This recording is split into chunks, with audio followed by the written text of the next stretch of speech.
আপনারা আমার পিছনের ভিজুয়ালস দেখতে পাচ্ছেন, এবার একটু ডিফারেন্ট, তাই না? সো প্রতিবার তো আমি পৃথিবীর বিভিন্ন বিভিন্ন জায়গায় ঘুরে বেড়াই, এবার না হয় একটু দেশে ঘুরলাম। তো আমি চলে আসছি বাংলাদেশের একটা অজপাড়া গায়ে।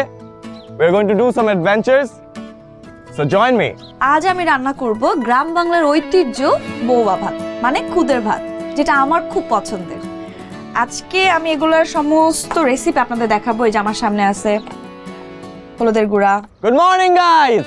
তো আমি যেখানে যাচ্ছি ওখানে যাওয়ার জন্য আমি কোনো যানবাহন পাচ্ছি না, তো আমাকে হেঁটে যেতে হচ্ছে। আমি একটা সরিষা ক্ষেতের মাঝখান দিয়ে হাঁটছি, আমার আশেপাশে সুন্দর সুন্দর হলুদ রঙের সরিষা ফুল ফুটে আছে। I am loving this.